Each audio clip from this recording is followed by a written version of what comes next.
요한복음은 표적의 책이라고 말씀을 드렸었죠.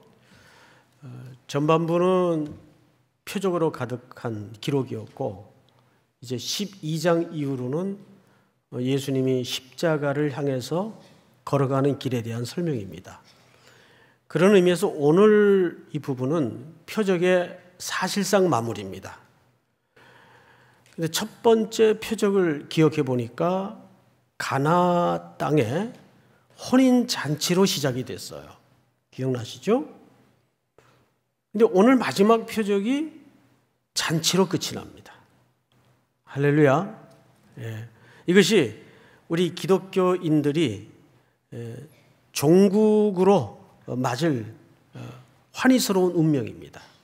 우리는 그렇게 그 과정에는 질곡의 길도 있었을 것이고 또 험로도 있었겠지만 마지막 결국에는 주님의 테이블에 같이 앉는 잔치로 우리 운명은 마름이 될 겁니다. 그렇게 믿습니까? 예. 자, 그런 관점에서 오늘 이 잔치가 우리들에게 뜻하는 바가 무엇인가를 보도록 하죠. 1절을 보시면 유월절 엿새전이라고 설명합니다. 여러분, 유월절은 히브리인들에게 최고의 절기고 또 명절입니다. 이 절기가 뜻하는 의미는 구약의 배경을 갖고 있어요. 400년간의 깜깜했던 어둠의 세월을 끝장내고 떠나기 전날 밤 어린 양의 죽음이 기초된 그 희생의 피를 통해서 그들은 모세를 선두로 구원을 얻게 됩니다. 그리고 홍해를 건너죠. 그리고 그들의 이제 가파른 운명길에는 어려움도 있었지만 결국에 요단을 건너 가나안에 들어가는 아름다운 그 역사의 무대를 누구나 기억하고 있습니다.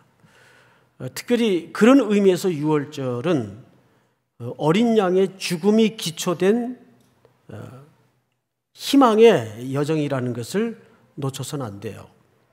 여기 엿새전입니다. 유월절 엿새전. 이제 주님은 자기가 이 땅에 오신 목적대로 그 죽음의 길을 향해서 이제 바짝 다가와 서 있습니다. 그런데 보니까 유월절 엿새전에 예수께서 베다니, 바로 나사로 남매가 사는 아주 슬픔 많은 땅이고 가난한 이들이 모여 사는 지역입니다. 주님은 유독 생전에 이곳을 자주 찾고 방문하셨고 그 중에 가장 애정을 가지고 사랑했던 가정이 오늘 여기 등장하는 나사로의 가정이에요. 자, 그런데 이곳에 주님이 다시 오셔서 2절을 보니까 거기서 예수를 위하여 뭐가 열려져 있습니까? 잔치가 벌어져 있어요. 잔치. 그러니까 아까 모두의 말씀을 드린 것처럼 첫 번째 표적이 잔치로 시작을 해서 마지막 표적이 이렇게 잔치로 마감이 됩니다. 그렇게 우리는 이제 계시록에 어린 양의 혼인잔치로 이 역사는 그렇게 종료가 될 것입니다. 그 역사는 곧 우리 앞에 도래하겠죠. 자, 그런데 여기 보니까 예수를 위하여 잔치할세 삼남매의 첫 번째 역할이 소개돼요. 마르다입니다. 마르다는 여전히 뭘 하고 있었어요? 일을 하고 있었어요. 일. 아마 잔치를 준비했겠죠? 근데 여러분, 이 잔치는 지금 누구를 위해 베풀어진 잔치입니까? 예, 예수를 위해 베풀어진 잔치예요. 그럼 마르다의 이 섬김과 수고는 누구를 위한 섬김과 수고라고 볼 수 있겠죠? 예수님을 위한 섬김과 수고라고 볼 수가 있어요. 우리는 보통 누가복음에 딱 한 장면만 놓고 마르다는 여러 가지 일로 분주했고 마리아는 예수님의 발 앞에 앉아 말씀을 듣고 있었기 때문에 예수님이 그 두 자매의 평가를 마지막에 이렇게 내렸습니다. 내가 많은 일로 마음이 분주한데 마리아는 더 좋은 편을 택했다. 그래서 우리는 아주 마르다를 못 쓸 여자로 누명을 씌워버렸습니다. 그리고 마리아는 아주 말씀을 사랑하고 또 순종한 여자로 과도하게 자리매김을 갖고 있습니다. 제가 금요 기도회 시간인가요? 또 그리고 얼마 전 선교 기간 중에 이 본문을 가지고 누가복음 물론 그 10장의 내용인데 설교를 했었습니다. 여러분, 마르다와 마리아의 이야기는 취사 선택의 문제가 아니에요. 그것은 우선순위의 문제예요. 그거 오해해서는 안 됩니다. 따라서 합니다. 마르다가 없으면 밥은 누가 하고? 제일 중요한 거예요. 예수님이 거기서 말씀하신 것은 우선순위의 문제를 말씀하신 거예요. 그러니까 이거를 너는 마르다과냐 너는 마리아과냐 이분법적으로 오해해서는 안 됩니다. 우리 안에 신앙의 두 영역을 얘기하는 거지 이거를 이분법적으로 이해를 해서는 해석이 엉키게 됩니다. 그러니까 교회 나와서 그냥 주방에서 봉사만 하는 성도들은 그 마르다과 아니에요. 그 일도 중요합니다. 믿습니까? 예. 주님이 거기서 강조했던 것은 먼저 주님의 말씀을 듣고 그 원리와 이치를 따라서 수고를 해도 늦지 않다 그 말이지 일은 필요 없다. 그럼 주차봉사 누가 하고 밥은 누가 하고 뭐 먹고 선교할 거예요? 이게 필요한 겁니다. 자, 오늘 이게 주제가 아니니까 그냥 이 정도로 지나갑시다. 괜히 또 쓸데없이 열받으면 안 되니까. 예, 그런데 여기 잘 보시면 2절에 예수를 위하여 잔치할세 마르다는 일을 하고 이제 두 번째 삼남매 중에 역할이 소개되고 있죠. 나사로는 예수와 함께 앉은 자 중에 있더라. 앞을 잠깐 보십시다. 지난주 이 나사로는 어떤 상태에 있었습니까? 지난주 교회 다 오셨죠? 예, 그럼 설교를 기억하셔야 되는데 나사로는 죽어 있었어요. 기억나세요? 예, 병이 들어있다가 주님이 미적거리는 바람에 도착하니까 이미 죽어서 나흘이나 되어 뭐가 나고 있었어요?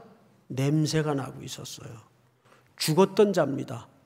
그래서 그 시신이 썩는 사망의 냄새가 풀풀 나던 장본인이 나사로입니다.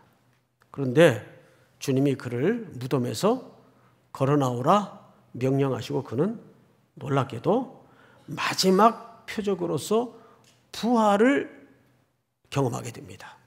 자, 바로 그 인물이 나사로예요. 근데 그가 지금 어디에 앉아 있어요? 예수님을 위해 베푼 잔치 자리에 누구와 함께? 예수님과 함께 앉아 있어요. 근데 여기 함께 앉아 있다. 근데 이 자리가 식사 자리입니다. 유대인들에게 식사 자리는 어떤 정체성을 갖고 있는가 하면 이제부터 그대는 나와 친구요, 가족이요, 공동체의 한 일원입니다. 이 뜻입니다.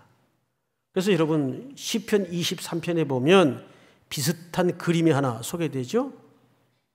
사망의 음침한 골짜기를 지나 아버지의 집에 도착하면 원수의 목전에서 상을 베푸시고 그 상이 식탁입니다. 테이블이에요.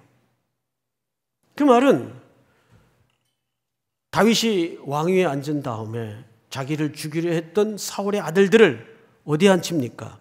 식탁에 앉혀요. 식탁에. 그러니까 이제 그대들은 나와 한 가족이다. 그러니까 지금 나사로가 누구의 가족이 되어 있는 겁니까?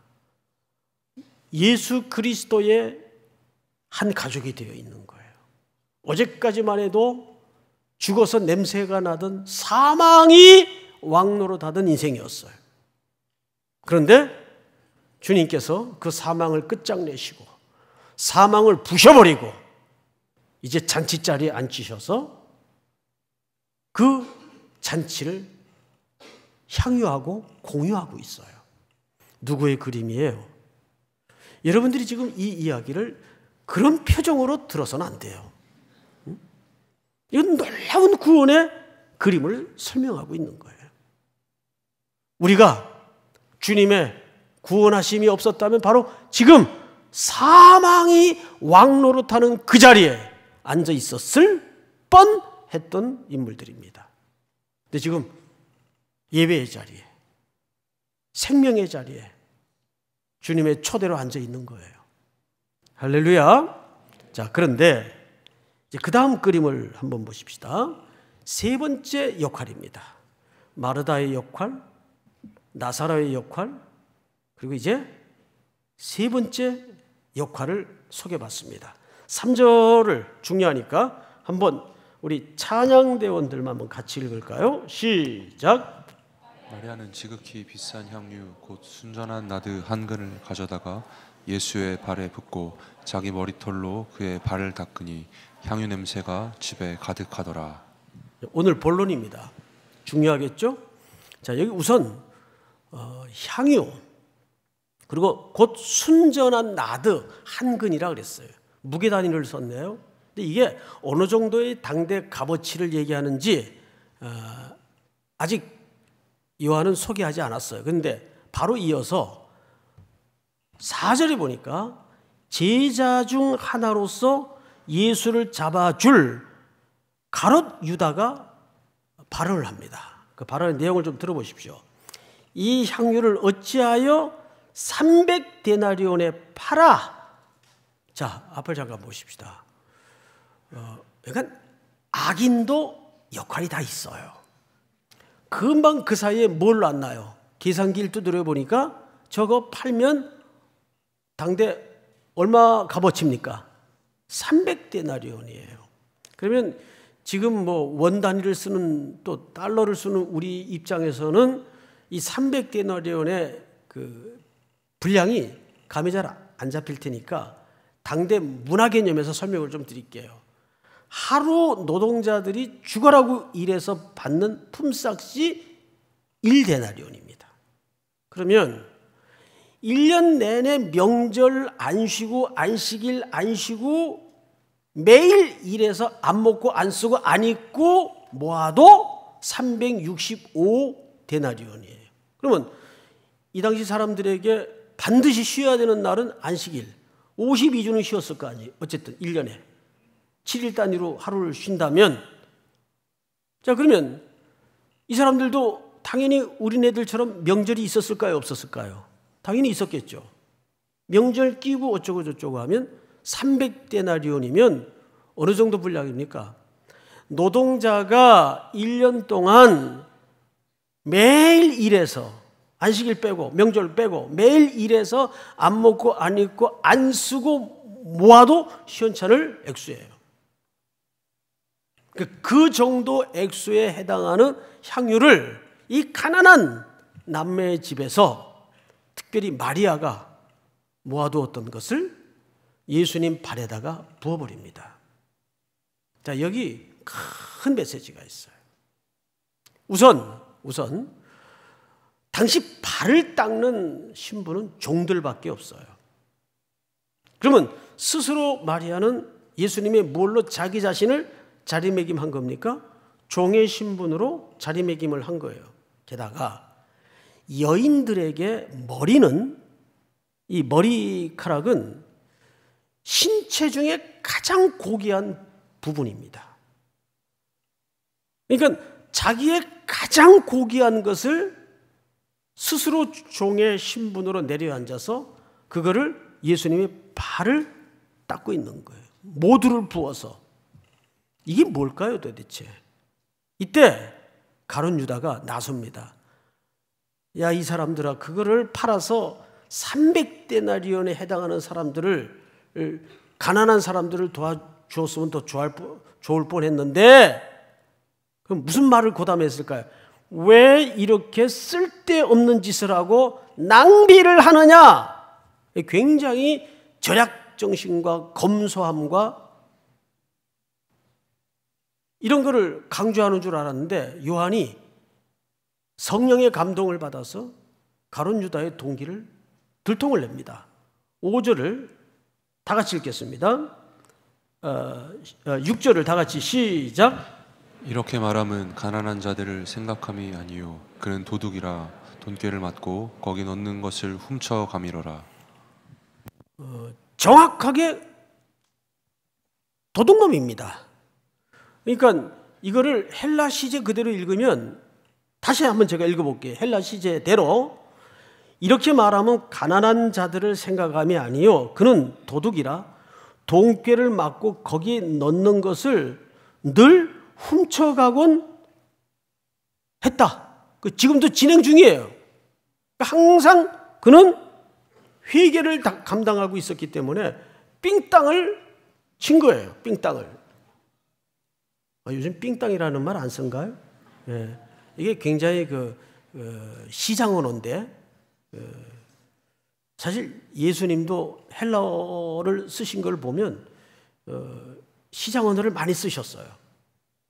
그리고 또 우리네 정서에도 시장 언어가 확 들어오잖아요. 그죠? 문어체보다는. 저도 이제 어줍잖게 예수님 따라 하는 거예요. 시장 언어를 많이 쓰셨어요. 문제는 이제 시장 언어가 중요한 게 아니고 이걸 뭐라 그러냐면 거룩한 낭비라 그래요. 항상 거룩한 낭비는 언제 발생합니까? 우리 신앙의 영역 속에 거룩한 낭비가 있어요, 없어요? 늘 있어야 합니다. 자, 선교.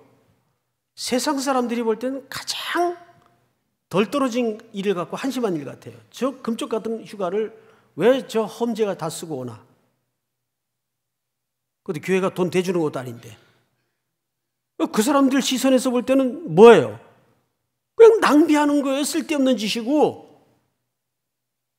근데 우리 시각에서 볼 때는 이걸 거룩한 낭비라 그래요. 야, 말은 잘 만든다. 아니요. 말은 잘 만드는 게 아니라 이런 거룩한 낭비가 언제 일어나냐 그걸 잘 생각하셔야 돼요. 절대적인 가치에 눈이 떠졌을 때 지금까지 붙들고 있던 것들이 어느 날 다 놔져버려요. 가장 확실한 예를 하나 들게요. 어느 농부가 밭을 갈러 나갔어요. 소작농이었던 것 같아요. 밭을 갈다가 보화를 발견하게 됩니다. 그리고 숨겨두고 돌아가서 자기 소유를 몽땅 팔아치워요. 그리고 가서 그 밭을 삽니다. 질문. 밭 때문에 밭을 샀나요? 보화 때문에 밭을 샀나요? 예, 보화 때문에 밭을 샀어요.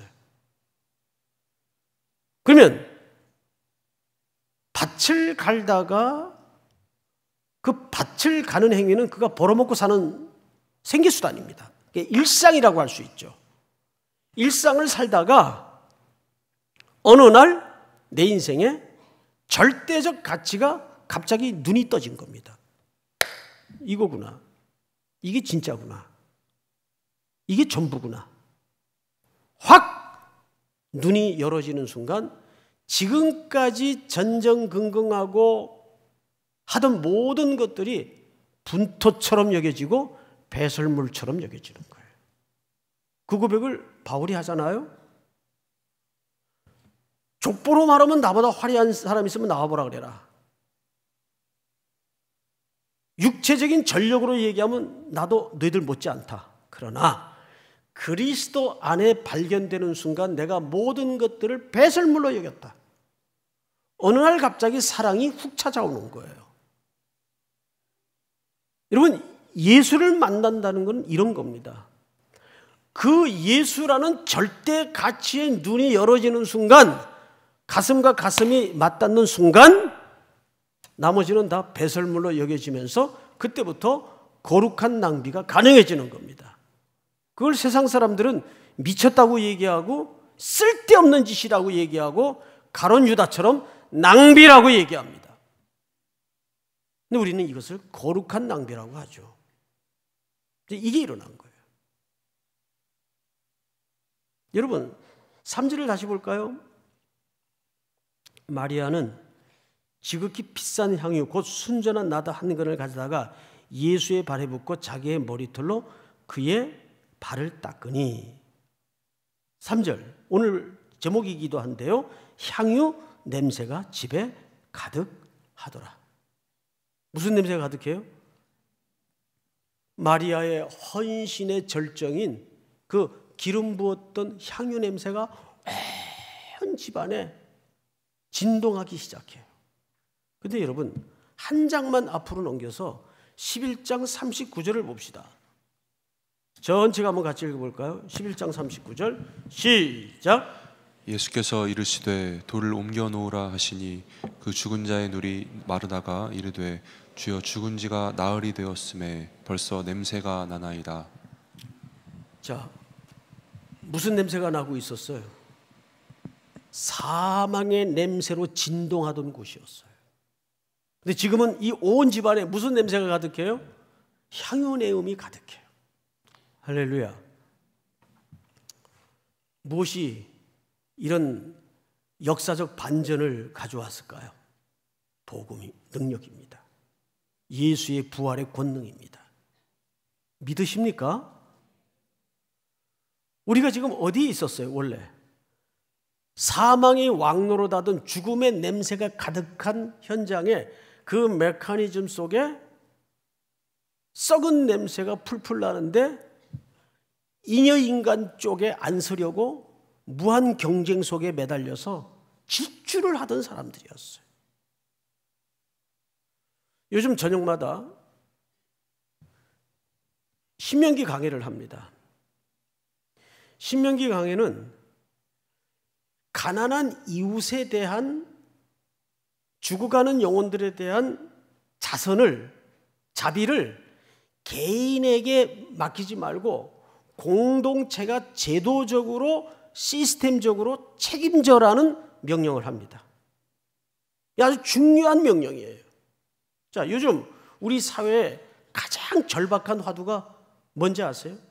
매주 얼마나 생전에 듣도 보도 못한 사건과 사고들이 많이 터집니까? 야, 어떻게 세상에 이런 일이 있을 수 있나? 그 사망의 냄새로 진동을 해요. 포털 사이트를 뭐 안 볼래 안 볼 수가 없잖아요. 근데 이 시대에 가장 절박한 사망이 왕노릇하는 질병이 뭡니까? 우울증이에요. 여러분 지금 이 시대는 우울증이라는 병을 개인의 나약함으로만 치부하기에는 이젠 사회적인 문제가 돼 있어요. 그만큼 오랜 세월 이 사회는 골아왔고 병들어왔고 이젠 그게 전체적인 사회의 분위기로 자리매김을 했어요. 그런데 대고 그건 네가 약해서 그래. 네가 심리적으로 병이 들어서 그래. 그래서는 안 됩니다. 그런 병들을 갖다가 개인의 연약함으로만 치부하기에는 이젠 이미 그 도가 넘어섰어요. 이제 우리 공동체 문제로 들어와 있습니다. 저는 우울증은 안 알아봤지만 그 우울증을 겪었던 분들의 그 회복의 이야기를 들어보면 너무 가슴이 찢어질 정도로 통증이 있어요. 이야, 정말 섬뜩했겠구나. 이렇게 베란다에 서 있으면 물이 바로 코앞까지 차올라온대. 물이 느낌에. 그래서 이렇게 그냥 몸을 던져도 다 자유롭게 그냥 수영할 것 같고 이게 얼마나 무서워요. 네? 자, 그러면 그런 현상들이 왜 개개인에게 벌어질까? 그걸 단순히 개인이 연약해서 그렇다, 신앙생활을 옳게 안 해서 그렇다, 이렇게만 치워버릴 일일까요? 아니에요. 이제는 이 사회의 거대한 구조가 사실은 그렇게 만들었어요. 우리가 지금 겪고 있는 이 자본주의는 너무 숙성 과정을 생략한 채 달려왔기 때문에 국가의 내거는 캐치프레이어와 대인 명분에 맞추어진 자본주의 성장이었기 때문에 무시무시한 문제가 많아요. 독재 정권 시절에는 반공 이데올로기에 맞춰서 힘이 있어야 공산주의를 이길 수 있다. 이 논리에 끼워 맞춰가지고 자본주의가 대기업들 편히 봐주고 정경 유착이 돼서 그냥 무한 질주를 해왔어요. 거기에 보이지 않게 희생된 한 개개인이 과연 개인의 문제로 그건 네가 능력이 없어서 뒤떨어진 거야 이렇게 말할 수 있나요? 그렇게 말할 수 없는 거예요.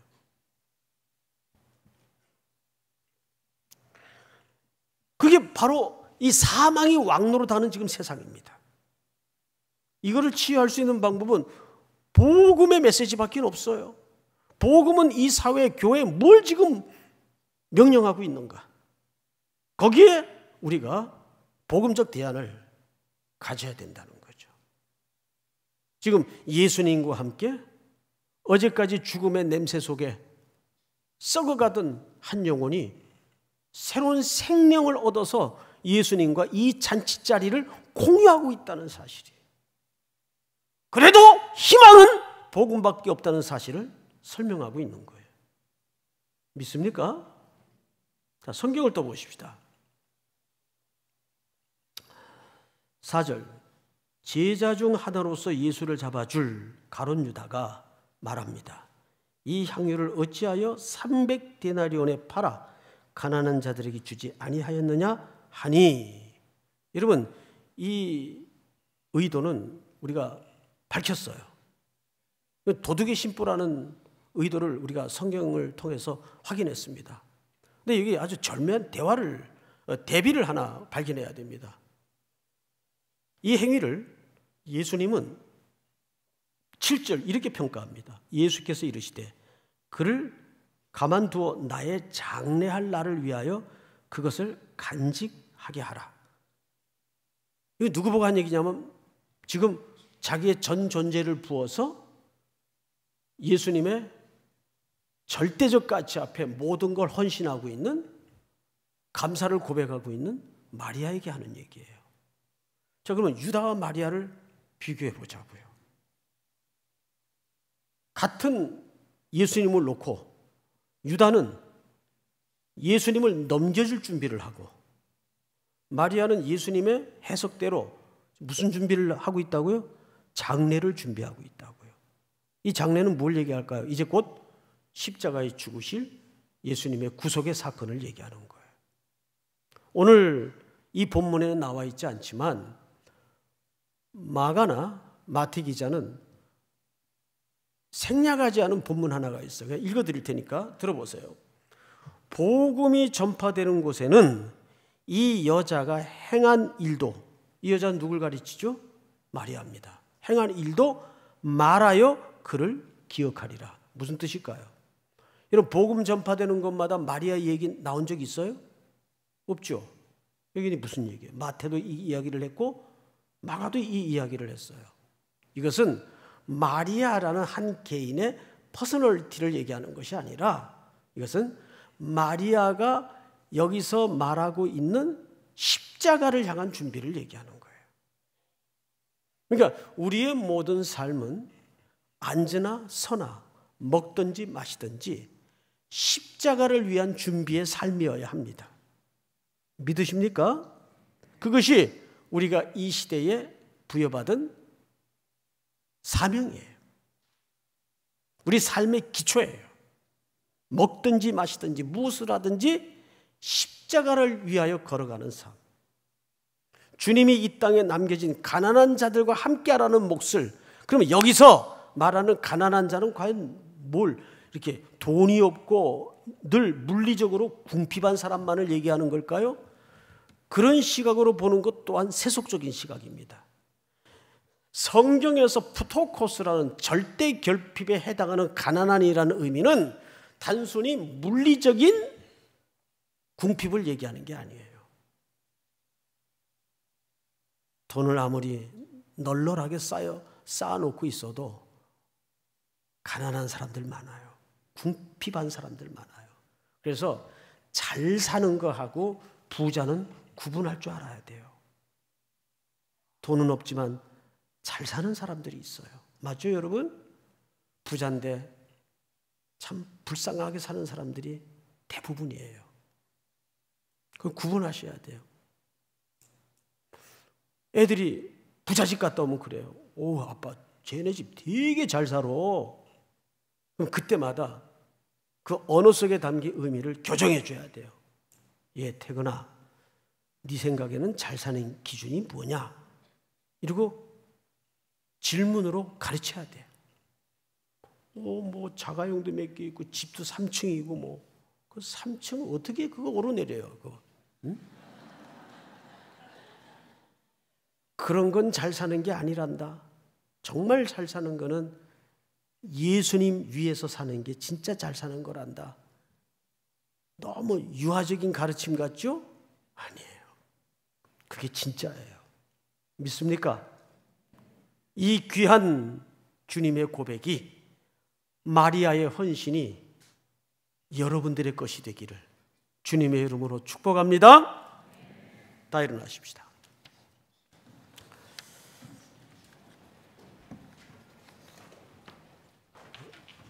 나의 모습 나의 소유 주님 앞에 모두 드립니다. 찬양하죠.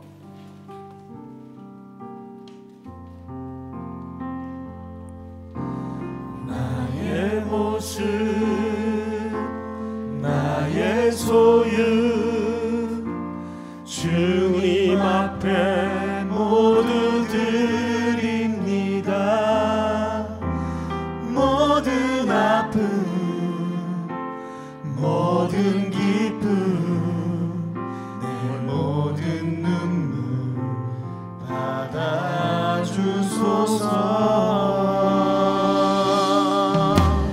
나의 생명을 드리니 주 영광 위하여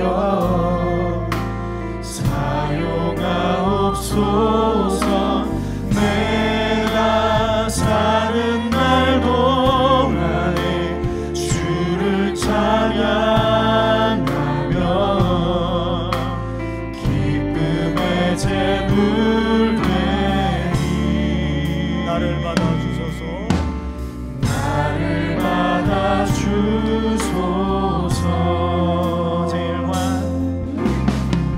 어제 일과